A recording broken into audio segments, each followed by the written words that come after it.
Buenas, mi nombre es Pablo Ramírez, estudiante de la Universidad Fermín Toro, y en esta ocasión, en esta actividad número 5, vamos a dar un pequeño resumen de las prácticas de laboratorio de electrónica y comunicaciones, junto a mi compañero Alfredo Lau. Empecemos con la práctica número 1, que se trata de ruido de una señal. En esta práctica se analizan las implicaciones del ruido en las líneas de transmisión. Este ruido se define como una señal no deseada que se mezcla con la señal de información. Es por ello que las causas de estas perturbaciones pueden ser del propio medio o de factores externos que generan señales electromagnéticas que afectan la banda de frecuencia que se usa en la señal de información. Dicho en otras palabras, el ruido es una señal no deseada que interfiere con la señal de información, cambiando así su contenido.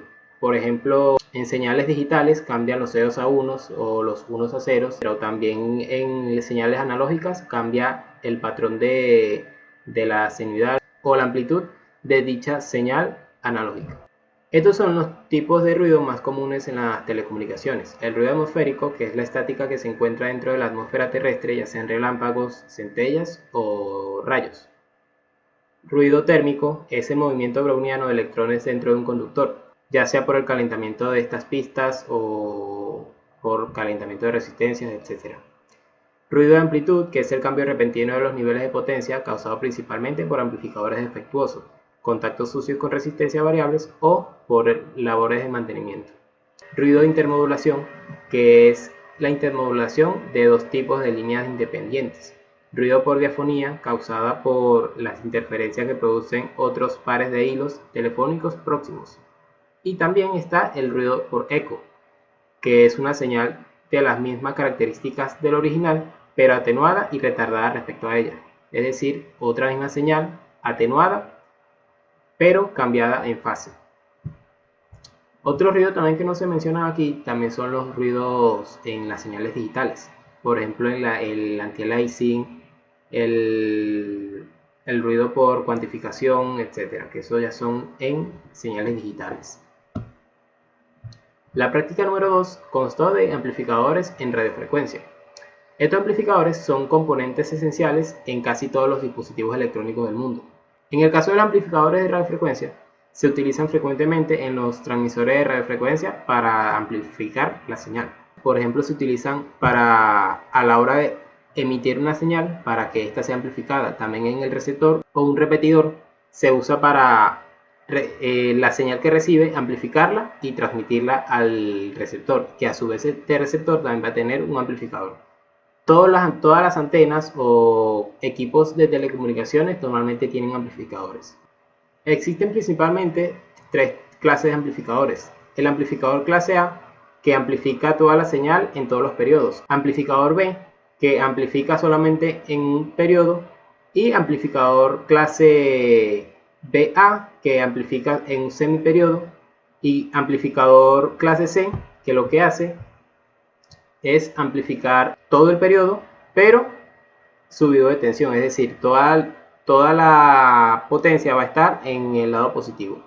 Acá en estas imágenes podemos ver las diferentes clases de amplificadores. Se pueden hacer con transistores, con transformadores. También hay otra clase de amplificadores que son los operacionales, que estos amplificadores son básicamente con un amplificador operacional, y dependiendo de la configuración de este podemos tener una amplificación no inversora, un amplificador inversor, diferenciador, sumador, restador, derivador, integrador, etc. Existen infinidad de tipos de amplificadores.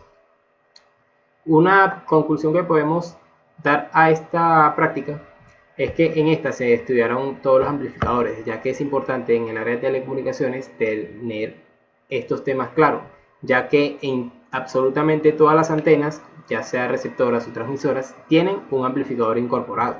Entonces, dependiendo del tipo de amplificador o la efectividad de estos, se va a transmitir o recibir una señal adecuada para el medio, ya que no se puede transmitir una señal con poca potencia, ya que se desperdicia en el trayecto. La práctica número 3 consta de osciladores. Un oscilador son componentes que crean perturbaciones o cambios periódicos, ya sea en un medio material o un campo electromagnético. Estos osciladores se usan en electrónica de comunicaciones para dar una frecuencia alta a las modulaciones o también para establecer un reloj. Los osciladores más comunes son los siguientes: los osciladores paralelos y los osciladores en serie. En los osciladores paralelos, la frecuencia de oscilación es mayor a la frecuencia resonante en serie, pero menor que la frecuencia resonante en paralelo. Y en los osciladores en serie, la frecuencia de oscilación del circuito es estable e insensible a variaciones de los parámetros del circuito. Ok. En estos osciladores se pueden cambiar la frecuencia dependiendo de los valores de las resistencias y los condensadores. También vemos, acá tenemos un oscilador de cristal que lo que hacemos es colocar estos osciladores ya vienen con una frecuencia ya de fábrica, por lo que tenemos que adaptar el circuito a esto. Una conclusión que podemos dar a esta práctica es que los osciladores son de gran importancia en la electrónica de comunicaciones, ya que esta es la que nos permite modular la señal de información para así transmitirla por un medio. En otras palabras, los osciladores lo que hacen es establecer una alta frecuencia para así añadirla a la señal de información para ser transmitida por el medio. Muchas gracias.